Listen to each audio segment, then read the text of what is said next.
Le fantôme de Canterville, Oscar Wilde.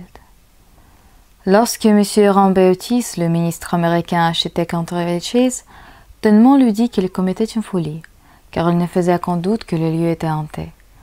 En vérité, Lord Canterville lui-même, en pointu à l'excès sur les questions d'honneur, avait jugé de son devoir de mentionner le fait à M. Otis quand ils ont été venus à discuter des conditions de vente. « Nous avons préféré ne pas y habiter nous-mêmes, » dit Lord Canterville, depuis que ma grand-tante, la duchesse douairière de Bolton, a été prise d'une peur panique, dont elle ne s'est jamais vraiment remise, en voyant apparaître sur ses épaules de mondes squelettes pendant qu'elle s'habillait pour dîner.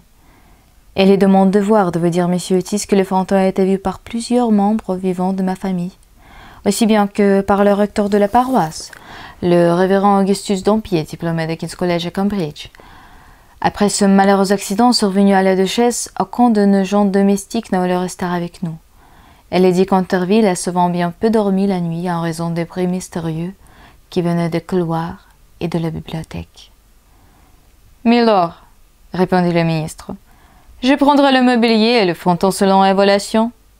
Je viens d'un pays moderne, nous avons tout ce que l'argent peut acheter, et avec tous nos frangans Jean-Jean qui viennent faire les 400 coups dans le vieux monde, et qui enlèvent votre meilleure actrice et prima donna, je suppose que, s'il existait un fantôme en Europe, nous l'annexerions à Bref-de-Lay pour le montrer au public dans un de nos musées ou dans les foires.